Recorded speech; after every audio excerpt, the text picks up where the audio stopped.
تو یہ مسئلہ ہے توحید کیا ہے. مختصر خلاصہ میں آپ کو، توحید یہ ہے کہ آپ اللہ کے سامنے سر جھکا دیں. بلا من اسلم وجہہ للہ وہو محسن فلہ اجرہ عند ربہ ولا خوف علیہم ولا ہم یحزنون.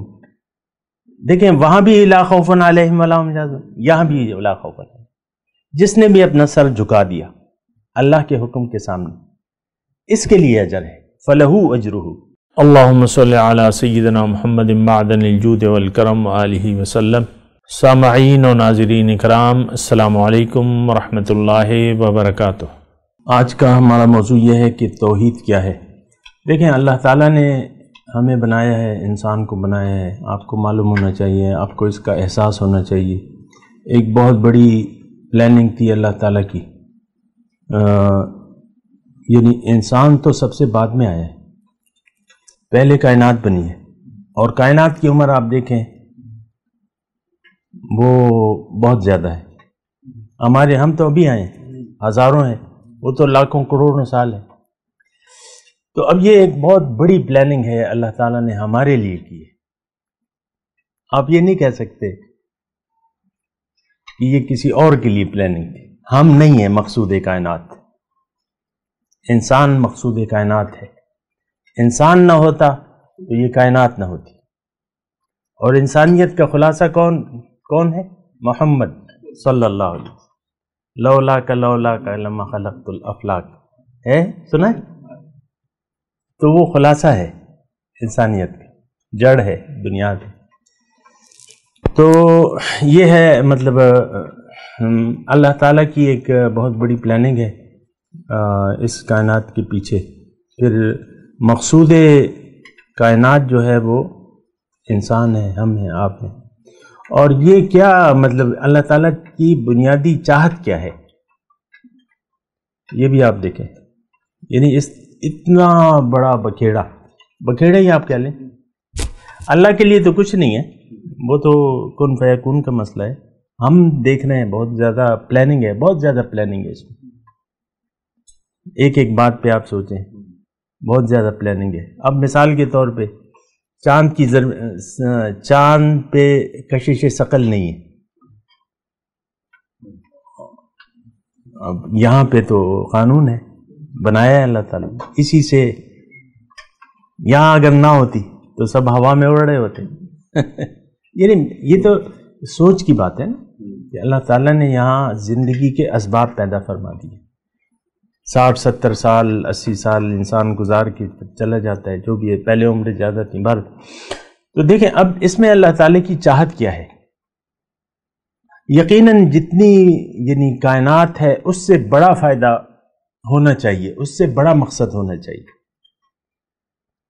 دیکھیں ہم ایک کارخانہ بناتے ہیں، مثال کے طور پہ کارخانہ بناتے ہیں. مثال کے طور پہ مردان کی شوگر مل ہے. کتنے سال ہو گئے؟ 70-80 سال جتنے بھی ہیں. لیکن اس نے ایک بہت بڑا کام کیا ہے. شوگر مل، مردان کی شوگر مل. اسی طرح ہر کارخانہ وہ چل رہی ہے، مینٹیننس بھی ہو رہی ہے. ہر سال جو ہے وہ کروڑوں روپے کا بزنس کرتی ہے. اور یہ کب سے کر رہی ہے؟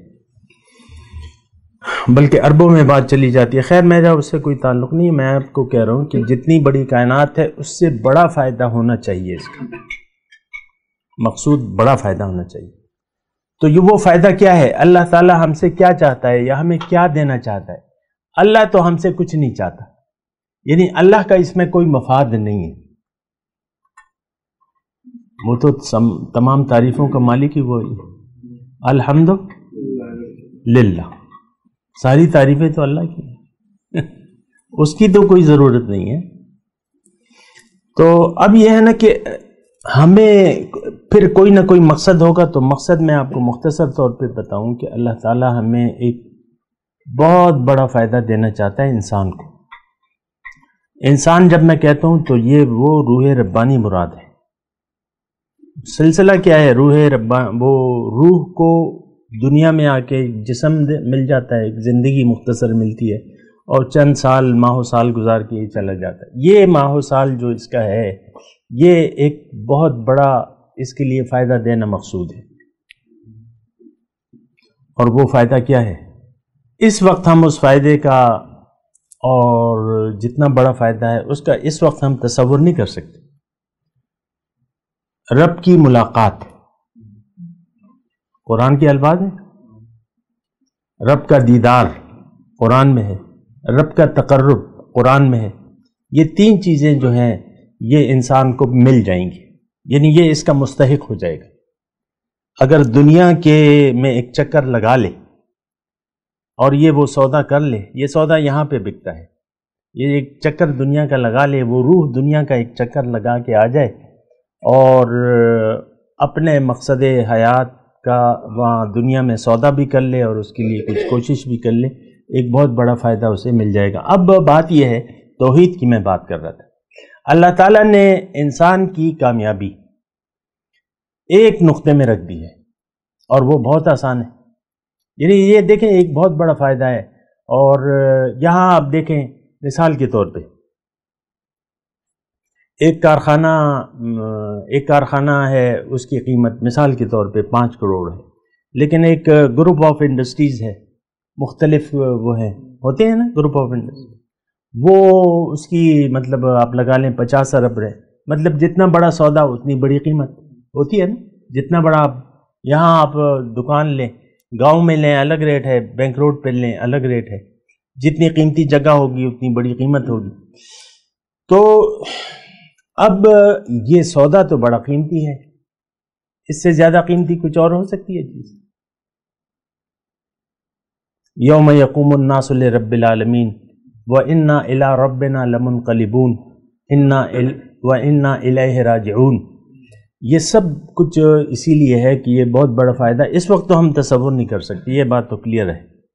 اللہ تعالیٰ نے قرآن میں فرمایا کہ فَلَا تَعْلَمُ، جو میں دینے والا ہوں اس کو، تو ایک نفس نہیں جانتا کہ میں نے اس کی آنکھوں کی ٹھنڈک کے لیے کیا کیا تیار کر رکھا ہے۔ تو ایک بہت بڑا فائدہ ہے، تو اس کی قیمت بھی بہت بڑی ہونی چاہیے، لیکن قیمت اللہ تعالیٰ نے اس کو مفت کر دیا ہے، اور قیمت دے کے ہمیں دنیا میں بھجوایا ہے۔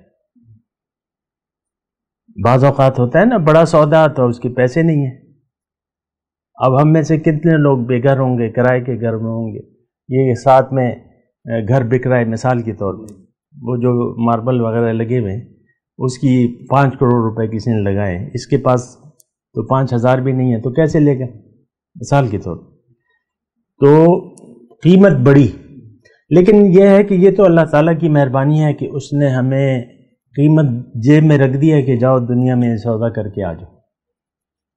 تھوڑی توجہ ہونی چاہیے، قیمت جیب میں رکھ دی ہے کہ جاؤ یہ قیمت ہے اور سودا کر کے آ جاؤ، اور سارے میں تمہیں سہولتیں اور آسانی، تمہیں وہ آسان ہے، سودا کرنا آسان ہے، وہ قیمت تمہاری جیب میں ہے، جاؤ سودا کر کے آ جاؤ۔ اب وہ قیمت کیا ہے؟ انسان کو اللہ تعالیٰ نے اختیار دے کے بھجوایا ہے،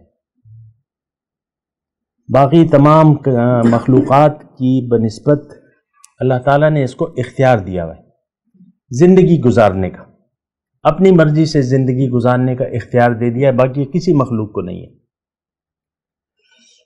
تو انسان کو دے دیا ہے کہ تم خیر زندگی اپنی مرضی سے گزار سکتے ہو، لیکن جنت کی قیمت یہ ہے کہ تم زندگی میری مرضی سے گزارو۔ تمہیں میں نے اختیار تو دے دیا ہے، لیکن قیمت جنت کی یہ ہے کہ تو اختیار مجھے واپس کر دو، اختیار مجھے واپس کر دو، مت اپنی مرضی مت کرو، میری مرضی۔ اہبطوا منہا فإما یأتینکم منی ھدی فمن تبع ھدایا فلا خوف علیہم ولا ھم یحزنون۔ پہلا جو انسان نے اول آ رہا تھا اس کو بھی یہی بات کی کہ بھئی میں تم جاؤ، مقصود تو تمہارا میں ہوں، مجھے اگر تم چاہتے ہو تو تم ایسا کرنا کہ زندگی اپنی مرضی سے مت گزارنا، میں تمہیں بتاؤں گا، ہدایت میں تمہیں دوں گا، جس نے اگر تم نے اس ہدایت کے مطابق زندگی گزاری بس تمہارا بیڑا پار ہے۔ اب توحید یہ ہے کہ انسان اللہ کی مرضی سے زندگی گزارے۔ موضوع کیا تھا؟ توحید کیا ہے؟ توحید یہ ہے کہ آپ اللہ کے حکم کے سامنے سر جھکا دیں، اپنی مرضی چھوڑ دیں، اللہ کی مرضی کو لے لیں۔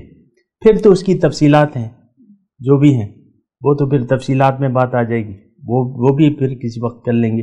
لیکن توحید یہ ہے، زندگی اگر کوئی اپنی مرضی سے گزارتا ہے تو یہ حق کا انکاری ہے. میں کافر کا لفظ نہیں کرتا کیونکہ آپ پھر وہ برا سمجھتے ہیں نا. میں مشرک کا لفظ بھی نہیں کہتا کیونکہ آپ پھر کہتے ہیں ہمیں مشرک بنا رہے. بعض لوگ ناراض ہوتے ہیں نا، فیس بک پہ بعض لوگ پوچھتے ہیں کہ تم نے تو ہمیں کافر اور مشرک بنا دیا. نہیں، توحید یہ ہے کہ آپ اپنی مرضی اللہ کی مرضی کے تابع کر دیں. اللہ کی سنیں، قرآن، پیغمبر کا طریقہ، کتاب اور سنت. حضور نے فرمایا کہ میں جا رہا ہوں لیکن 2 چیزیں تم میں چھوڑ کے جا رہا ہوں، اس کو اگر تم نے مضبوطی سے تھام لیا کبھی گمراہ نہ ہوگی. کتاب اللہ و سنت، اور وہی کتاب اور سنت کو ہم نے چھوڑ دیا ہے. اور وہی مشرکین مکہ کتاب اور سنت کی بات سننے کے لیے تیار نہیں تھے. محمد صلی اللہ علیہ وسلم سے وہ انکاری نہیں تھے. انا لا نکذبک ولکن نکذب بما جئت بہ. آپ تو ہمیں اپنی مرضی چھوڑنے کا کہہ رہے ہیں، یہ ہم نہیں مانتے، آپ کو مانتے ہیں. ہم بھی حضور کا نام آئے تو بعض لوگ انگوٹھا چون کے آنکھوں سے لگا لیتے. داڑھی ہوتی نہیں ہے اور بس مثال کے طور پہ، ورنہ داڑھی میں اسلام نہیں ہے.